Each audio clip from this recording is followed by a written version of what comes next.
What's with the slobbering beast? Holden snorted a laugh. Who, Sugar? She's the sweetest.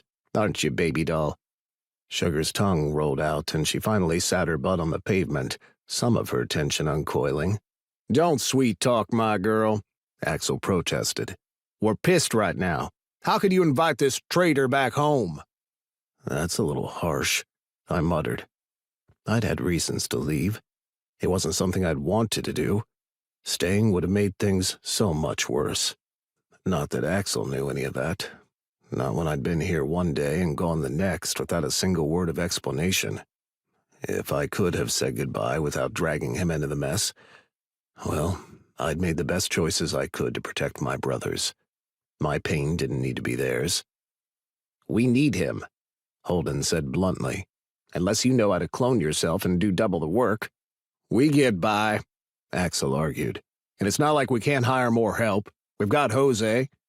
Jose's about 2 years from croaking over the open hood of a rusty-ass Ford. I heard that, a raspy voice called with a chuckle. I ain't dead yet. A white-haired, wrinkled version of the part-time mechanic I remembered from my teenage years came to the opening of the garage. Although I might starve to death, where's that lunch I was promised? Right here, Axel said, lifting the bag in his right hand. I'd barely noticed it with all my attention on Sugar, and I wasn't paying a lot of attention now either, not when my youngest brother had just stepped up beside Jose. Bailey was only 8 when I left. His dark hair still held a hint of curl and a stubborn cowlick that stuck up in the back, but that was about all that was the same. He was pushing 6 feet, with broad shoulders and a jawline covered in light stubble. He'd be 18 now, older than I was when I'd run off. My heart twisted. Of all my regrets, missing so much of Bailey's life was the strongest.